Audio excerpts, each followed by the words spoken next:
திமுக தான் எப்போவுமே. அடுத்த 30 வருஷத்துக்கும் திமுக தான். அந்த மாதிரி ஆட்சி கடந்த 5 வருஷம் நல்லா செஞ்சுருக்காங்க. மகளிருக்கான இலவச பேருந்து பயணம், அப்புறமா மாத ஊதியத்தொகை, அந்த மாதிரி உதவித்தொகை நிறைய பண்ணிகிட்டே இருக்கார் ஸ்டாலின். கண்டிப்பாக அவர் தான் வருவார். அந்த அளவுக்குலாம் இருக்காது.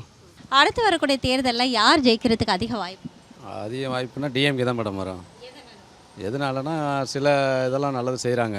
இந்த மகளிர் இதெல்லாம் பண்ணுறாங்க. இப்போ பட்டா கொடுக்குறேன்ருக்காங்க. அப்புறம் வந்து சின்ன சின்ன பிரச்சனையெல்லாம் மனு கொடுத்து இப்போ தான் நாங்கள் போன வாரம் கூட கொடுத்தோம்.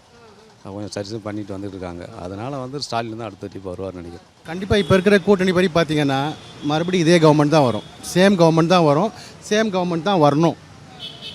எதையுமே தைரியமாக எதிர்த்து ஈவன் ஒரு கவர்னர் எதிர்த்து போராடக்கூடிய ஒரு தில்லான ஒரு ஆள் அப்படின்னா இப்போ இருக்க சிஎம் தான். கண்டிப்பாக அவர் தான் வரணும்.